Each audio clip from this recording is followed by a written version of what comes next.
I would have very much liked that I associated with you during a meeting that was more real than virtual, but I think the problems of COVID have deprived us of that opportunity. We are trying to adjust to these new realities.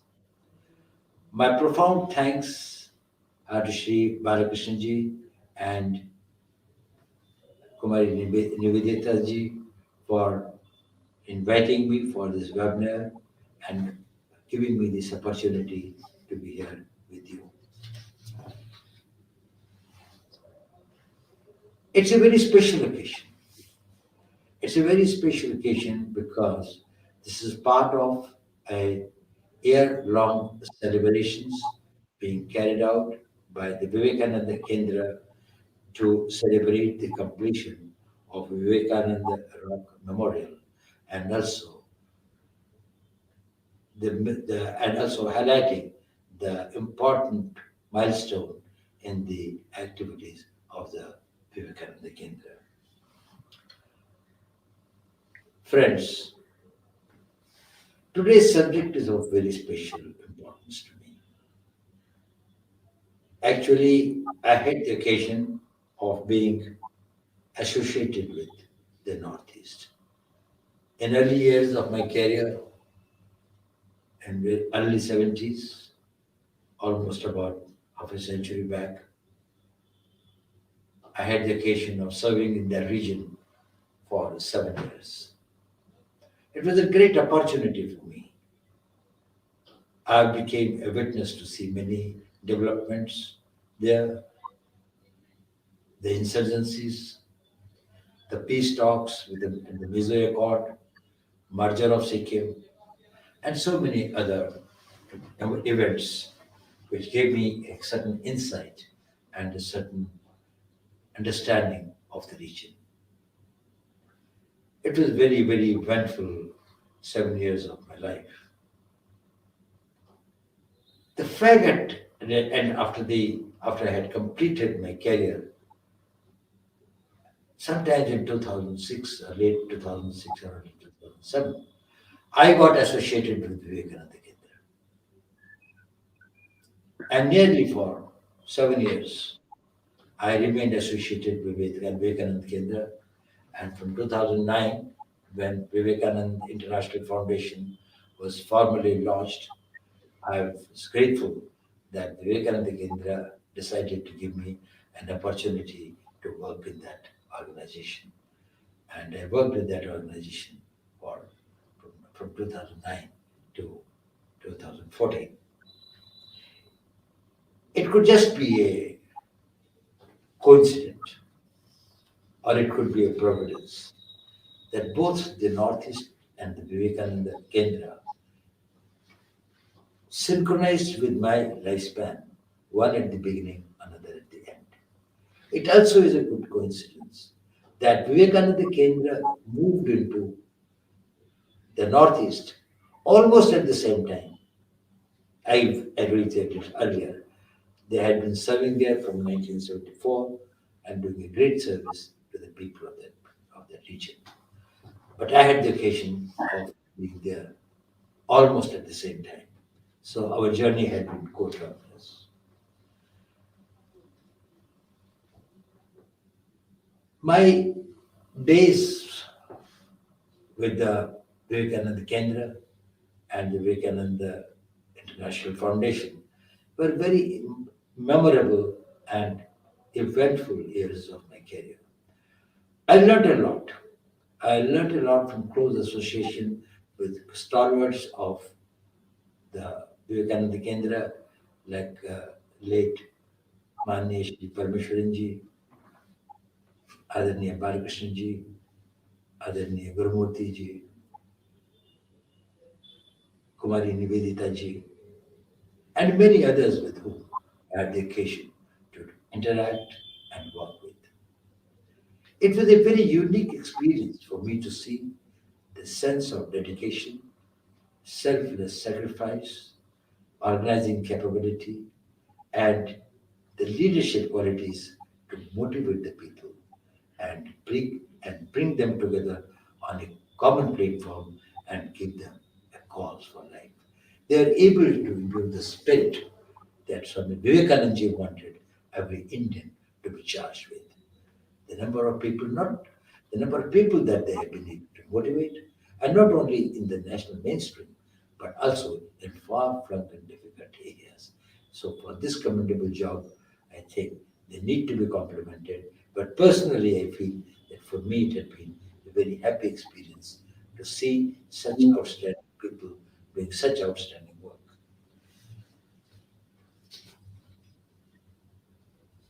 Well, friends, I don't have to emphasize the importance of Northeast. You know, in our Hindu tradition, out of the eight directions, the most sacred and auspicious is the direction of Northeast. It is associated with Lord Shiva.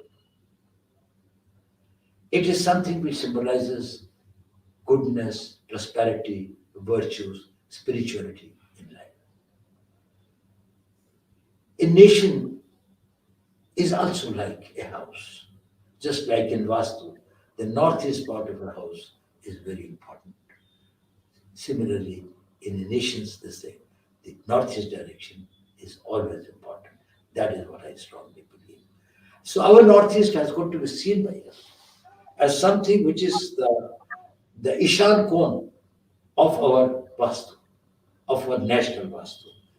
It is a very unique and special part of India where there are a lot of opportunities, there are a lot of challenges, and there's a lot of work that needs to be done. As you are aware, Southeast Asia is one of the fastest growing regions of the world in terms of its economy. New opportunities in that area are coming up. Our connectivity with the Southeast Asia has not been very high. If you look at India's map, then actually calling India a South Asian country is not very correct. If we take the midline that passes through Allahabad and Chennai on the this thing of this, we find that many of the East Asian states are nearer to us, or this thing, than probably the more remote on the west. So we are as much as Southeast Asian countries. We share the common maritime border with them. We share a heritage and historical links with them. We share a lot of economic and developmental problems with them, which are almost common. And so the interaction between Southeast Asia and India is going to be something which is going to be of a great importance in times ahead. Now that the government of India in the last 6 years have made a lot of efforts to develop the connectivity between Southeast Asia, that we can move and we can travel, we can go by road from here to Myanmar, to Thailand, to Cambodia, and further, maybe up to Vietnam after some time. So that will open up the entire this thing. It also connects us to the Buddhist pilgrimage, the Buddhists who have been there, and Northeast will be the region which will be the biggest beneficiary of this. This region also is endowed with very rich forest wealth, mineral wealth, and many of the nature's biodiversity, which makes it very unique in our nation. But I think the most important part of the Northeast region is its unique human resource. The people living in this region are simple, God fearing, hardworking, highly reliable, and great innovators. They have got the great capacity to survive amongst the vagaries and the difficulties of the nature. It is the hope and it is the feeling that I very strongly would like to share with you that people of this region would be able to contribute to this country's future in a very great way in the times ahead. Unfortunately, there were certain developments by which this region could not contribute or come into the national mainstream the way it potentially could have. To begin with, we started with some problems of law and order, security, with the insurgencies almost starting as early as we got the independence. And these insurgent groups brought the people in contact with only two sets of people. One was the soldier, and another was the moneylender. That is the only people, that's the only Indians that they saw, that they saw. It's a Vivekananda Kendra people were, I think, one of the first to have moved in that area and worked with the people in their schools, in their homes, in their providing medical facilities to them and providing all the help whatever could be in providing them the right type of guidances. This setting of Northeast, it's a huge landmass. It's a 262,000 square kilometers of land. Its geographical expanse is bigger than Bangladesh. And you'll be surprised to know that there are 120 countries in the world whose area is less than that of the Northeast. And not only that, it has got a large area, it has got a very rich area. An area rich in forests, rich in mineral wealth, rich in biodiversity, rich in flora and fauna, rich in the wildlife, rich in tourist destinations which if properly developed. It has got the places with the highest rainfall, the rain-fed jungles, and others which I think can all be of great importance. In its setting also are some unique features, like it has got a long border of what 5,160 kilometers of a border. But out of that, 5,143 kilometers border is with the foreign countries. It is only 27 kilometers border that is with India. This 0.5% connectivity with India, what we call as the chicken neck, adds to the security vulnerability of this region. We have got on the north of this region China, with which we have got nearly 1,300 kilometers long border, and which we have got an undemarcated border with that country, which often is a matter of great security problem for us. But besides that, we have got problems of drug trading from the Golden Crescent, from the Golden Triangle. We have got a problem of insurgencies, gun running, smuggling, human trafficking, and a host of these problems which add to the security vulnerability of this area. Now, this presents a great challenge, and we have to find right solutions for this thing.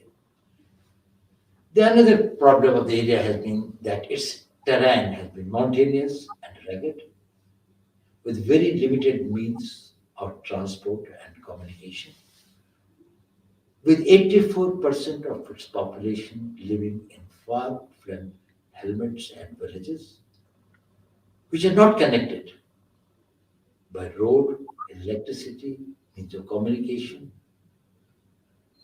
has created a certain amount of a gap between the national mainstream and the people.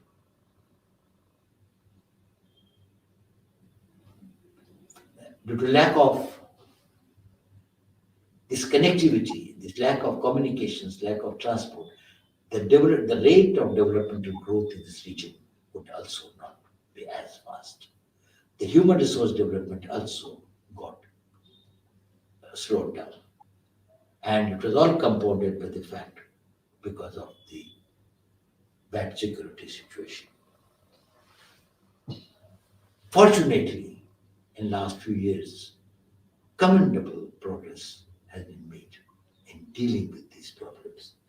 Today, the insurgency is a very, very small segment of what was our legacy.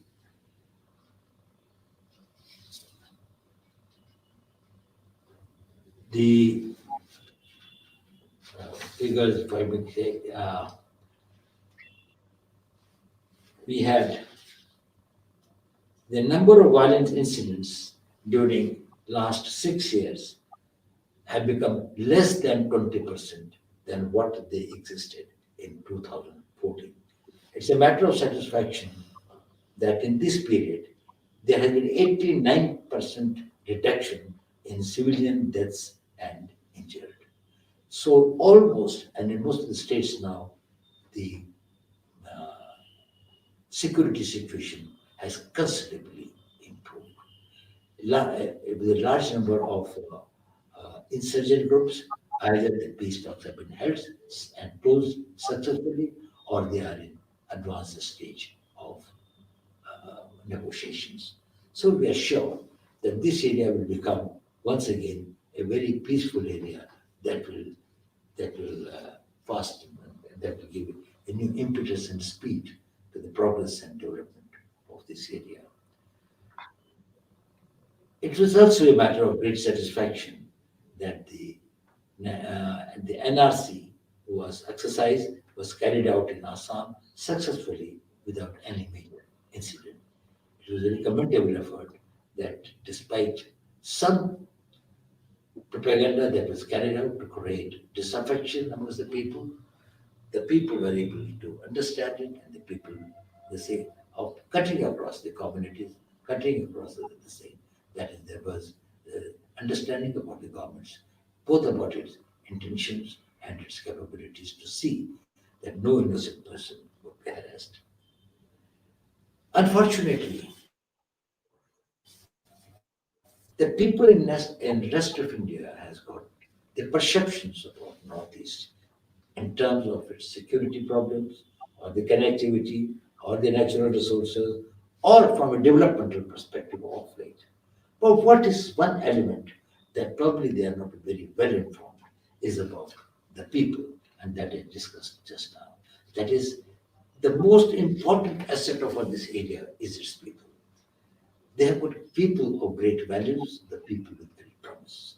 The people who probably there's for us there's plenty to learn.